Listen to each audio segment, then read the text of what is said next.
আলহামদুলিল্লাহ গাইস, জীবনে আর বেশি কিছু চাওয়ার নাই ভাই। 2026 এর প্রথম জুম্মা আল্লাহর ঘরের সামনে। যাক, অবশেষে আলহামদুলিল্লাহ, তাহলে মামুনও ভালো হয়ে গেল। এ কি, মামুন হজে যাওয়ার পর দেখি লাইলা আন্টিও ইমানদার হয়ে গেল। যাক, তাহলে এখন থেকে আমাদের আর মামুন লাইলার কীর্তিকলাপ দেখতে হচ্ছে না।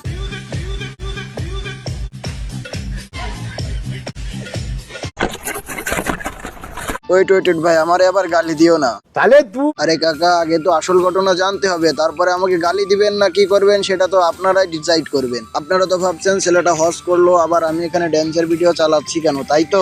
জলদি বল। তো এদিকে যে মামুন হজে যাওয়ার পরে লাইলা ইমানদার হয়ে গেছে, এ বিষয়ে তো জানতে হবে নাকি? তো চলো সব পেঁচাল বাদ দিয়ে একটা শায়রির মাধ্যমে মূল ভিডিও ফিরি। হজ করতে গিয়ে ডান্স করা আর গাঞ্জা খাওয়ার আগে বিসমিল্লাহ বলা তো একই কথাই হলো। আরে হজ করতে গিয়ে ডান্স করা আর বিসমিল্লাহ বলে গাঞ্জা খাওয়াতে একই কথাই হলো। আজকে তো তোকে মশলা ছাড়াই ধুয়ে দেবো। আর রকির অডিয়েন্সকে তুমি কি একেবারে ভোদাই ভাবো?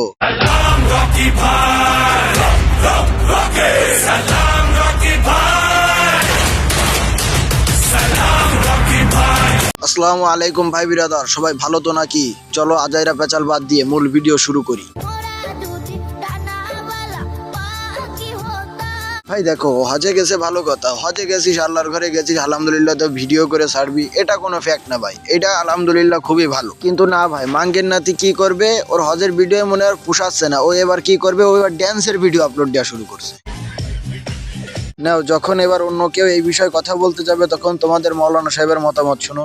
আর অনেকে বলেন যে মামুন ওমরা করতে গেছে, টিকটক করে টাকা কামাচ্ছে, ভিউ ব্যবসা করছে। ভাই ভিউ কি আমার না? ভোদাই, আসলে যদি ভিউ থাকতো তাহলে আর মক্কায় গিয়ে হজ করার পরে আর ড্যান্সের ভিডিও বানাইতি না। আবার সেই ভিডিওর ক্যাপশনে দিছে দেখো, আপনারা কি ভুলে গেছেন আমি যে ড্যান্সার? আর বাকি রইলো লাইলা খেলার কথা। বাইরে থেকে আসুক বা সে বাইরে থেকে না আসুক, যে কোনো জায়গাতেই থাকুক না কেন, আমার চাওয়া হচ্ছে যে আমি যেন ন্যায় বিচার পাই। আসলে মামুন হজে যাওয়ার পরে মামুনের কেসের ডেট ছিল, আর মামুন হজে থাকার কারণে কেচে আসতে পারে না, আর এই জন্যই লাইলা খালা আবার মামুনের নামে আবার মামলা করে দিয়েছে।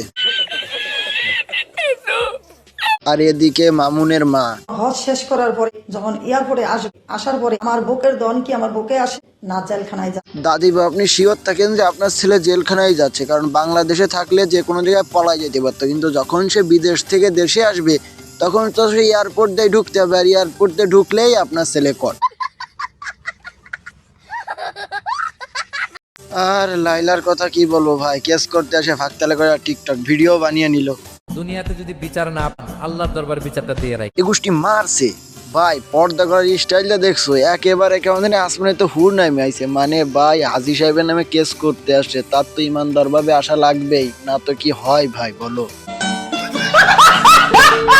তবে যাই হোক, মামুনের জন্য হলেও লাইলা আপা এইখান থেকে এইখানে আসতে পারছে। তো মামুন ভাই, আপনি কি শেষমেশ কিছু বলতে চান? আমি আল্লাহর কাছে দোয়া করি এবং আমি মক্কা শরীফে দ্বারাও দোয়া করছি, আল্লাহ পাক যত মানুষ আছে সবাইকে আপনার তৌফিক দান, সবাই যেন মক্কা শরীফে আসতে পারে। আমিন। তবে ভাই, আপনার সব কথার ভিতরে এই কথাটাই আমার কাছে বেস্ট লাগছে। তো আজকের ভিডিও এই পর্যন্তই, দোয়া করি ভালো থাকো, আর রকি ভাই নামটি মনে রেখো।